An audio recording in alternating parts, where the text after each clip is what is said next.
They say if something seems too good to be true, it probably is. I should have remembered that the day I found the listing on Let Go. The temptation was impossible to resist.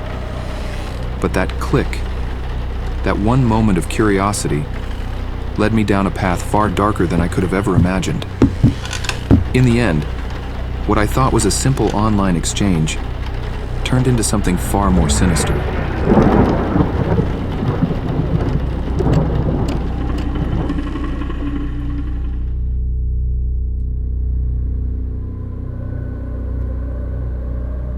One lazy afternoon, as I mindlessly scrolled through the Let Go app, my eyes caught something that made me pause. A listing for a high-end gaming laptop, completely free. A sleek black Alienware, the model I'd been drooling over for months but could never justify buying.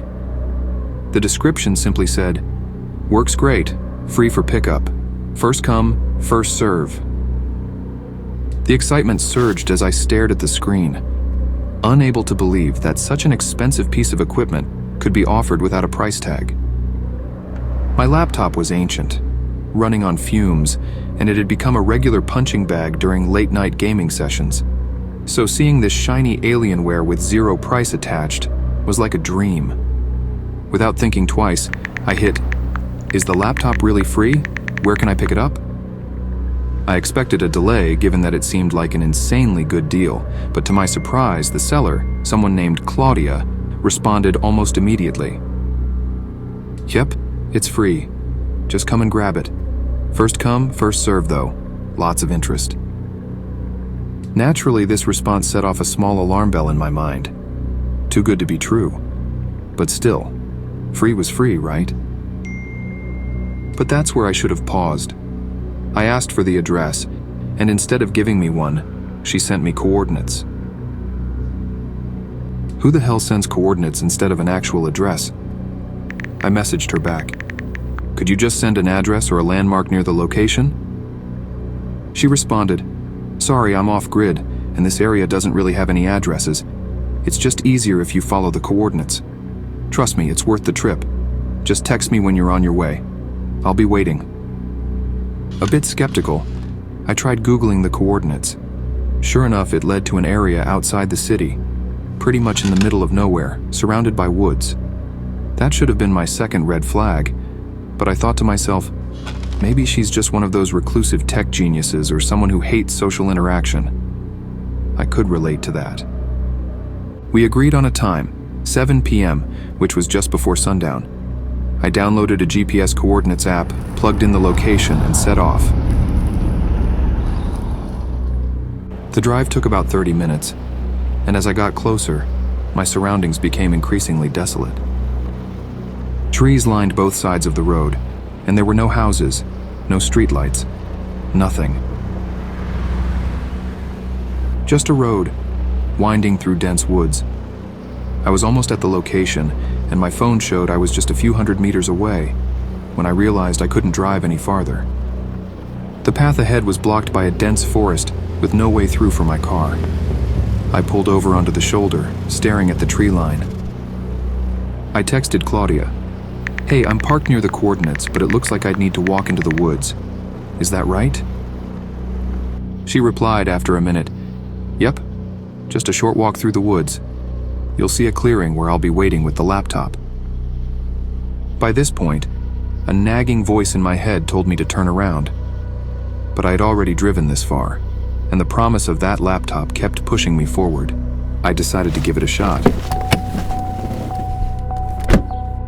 I grabbed my phone, stuffed my car keys in my pocket, and headed into the woods. The path wasn't clear that much. I had to walk carefully while looking at the phone. Also, I wasn't exactly dressed for a trek through the forest, but I figured it would only be a quick walk. The sun already dipped below the horizon, but I checked my phone. Just 100 meters to go. But there was no clearing. Nothing but more trees. I stopped and texted Claudia again. "I'm here, but I don't see any clearing." She didn't respond right away. I waited, trying to suppress the growing sense of unease. After a minute, my phone buzzed, "Oh, sorry. I just moved a bit farther into the woods. Keep going, you're almost there." That was it for me. Something wasn't right. I felt the hairs on the back of my neck stand up. I texted back, "It's getting dark, I think I'll just head back." Annoyance bubbled up and I muttered to myself, "Screw this," as I turned around and began heading back to the car. Each step I took through the dense undergrowth felt heavier, with the realization that this whole thing had probably been a waste of time. When I finally broke through the last line of trees, I was ready to toss this whole thing aside as a bad joke and go home. But the moment I saw the car, my heart just dropped. All 4 tires were slashed. I cursed under my breath, trying to calm the rising panic. Who did this? I approached the car cautiously, but when you think it couldn't get any worse, little did I know how wrong I was. Someone was inside. I could barely make out the shape of a figure slouched in the back seat, hiding. My body froze, adrenaline flooding my system. Every instinct screamed at me to run, but my legs felt locked in place. I slowly backed away, trying not to make a sound. The figure didn't move. I was quite far away from the car, and I don't think the person inside saw or heard me coming back from the woods. My heart pounded as I quickly texted Claudia, lying that I was still in the woods, trying to buy myself time. That's when I heard it. A notification sound coming from inside my own car. My blood ran cold. Slowly and cautiously, I crouched away from the car, barely daring to breathe. I dialed 911, whispering to the dispatcher, when suddenly I heard the unmistakable, the creak of the car door opening.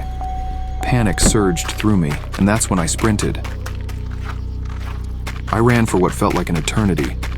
My legs burned, and the sound of my own breath was deafening. Finally, I saw the flashing lights of a police car approaching.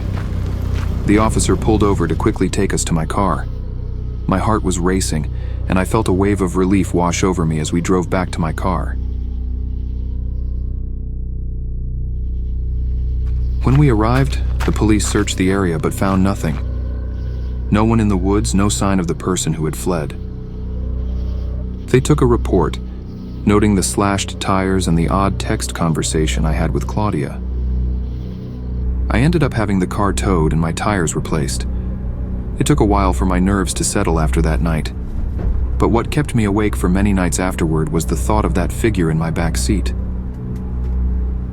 To this day, I never figured out who Claudia really was, or why they had set up such an elaborate trap. But I haven't been on Let Go since. Some free deals just aren't worth the cost.